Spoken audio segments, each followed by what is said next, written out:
నమస్కారం. నేను మీ doctor Shravanthi, eye specialist, Mega hospital, Gajwel.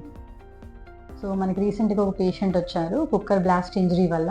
So తనకేం జరిగిందంటే కుక్కర్ బ్లాస్ట్ అవ్వడం వల్ల మనకి పైన పొర కంజంక్టివా మొత్తం ఆ వేడి వల్ల కాలిపోయింది. అండ్ ఆల్సో కార్నియా నల్లగుడ్డు కూడా కాలిపోయింది. సో 90% విజన్ తగ్గిపోయింది మొత్తం.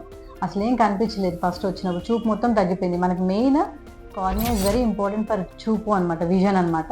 సో కార్నియా మొత్తం కాలిపోవడం వల్ల చూపు మొత్తం పోయింది అండ్ కంజంక్టివా. అండ్ లక్కీలీ లోపల లెన్స్కి కానీ విట్రియస్కి కానీ నరంకి కానీ డ్యామేజ్ అవ్వలేదు. సో సో ఈ కేసుని మేము ఎలా డీల్ చేసామంటే, సో కంజంక్టివాకి కాలిపోయిందంతా మంచిగా అవ్వడానికి ట్రీట్మెంట్ స్టార్ట్ చేసాము. అండ్ కార్నియా కూడా అంతే. ఎపిడిఫెక్ట్, లార్జ్ ఎపిడిఫెక్ట్ ఉన్నది. సో ఎపిడిఫెక్ట్ కూడా డ్రాప్స్, ఇంజెక్షన్స్, దాని కాంటాక్ట్ లెన్స్ పెట్టాము. అవన్నీ పెట్టుకొని 3 to 5 days, after 3 to 5 days విగరస్గా treatment చేసిన తర్వాత she has gained 100% of vision. So first డేకి చూపేం లేదు అండ్ వెళ్ళేటప్పుడు 100% చూపు వచ్చిందనమాట. సో సక్సెస్ఫుల్ ట్రీట్మెంట్ జరిగింది. సో కుక్కర్ బ్లాస్ట్ ఇంజరీస్ ఎప్పుడూ నెగ్లెక్ట్ చేయకండి and immediately contact mega hospital, Gajwel.